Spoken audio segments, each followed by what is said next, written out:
Қайырлы күн достар, сіздермен бірге мен Алена.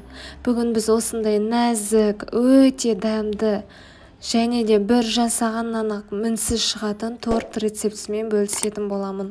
Видеоға қарамас бұрын менің каналыма тіркелуді ұмытпаңыз. Духовка миксерді қажет етпейді. Бір дана жұмыртқамызды саламыз. 380 грамм қой сүтімізді салатын боламыз. Екеуін жақсылап араластырамыз. 400 грамм ұнымызды салып, 1 шай қасық қопсытқышымызды салатын боламыз. Жұмсақ қамыр илейміз. Мен қамырымды 7 бөлікке бөлдім.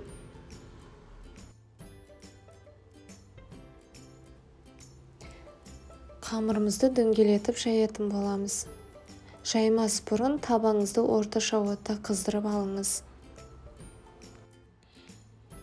Мен табамды қыздырып алдым. Енді корждарымды пісіріп алатын боламын.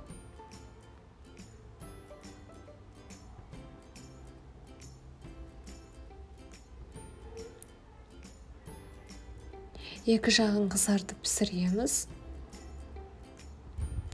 Менің корждарым дайын. Енді осыны арнайы формада кесіп шығатын боламын.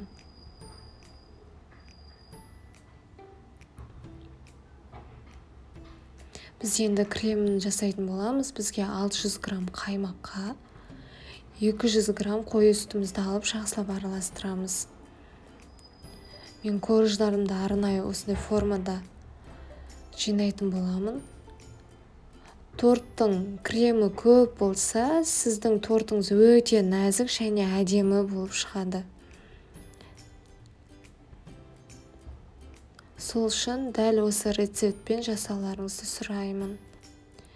Енді 6-7 сағатқа тоңазытқышта сақтаймыз. Менікі дайын болды. Осы торттан қалған корждарды ұнтақтап әсемдейтін боламыз. Достар, көрдіңіздер ме, осындай әдемі торт пайда болады. Жасап көріңіздер міндетті түрде. Менің каналыма тіркеліп, комментарий жазып, лайк басып, қоңыраушаны басуды ұмытпаңыз.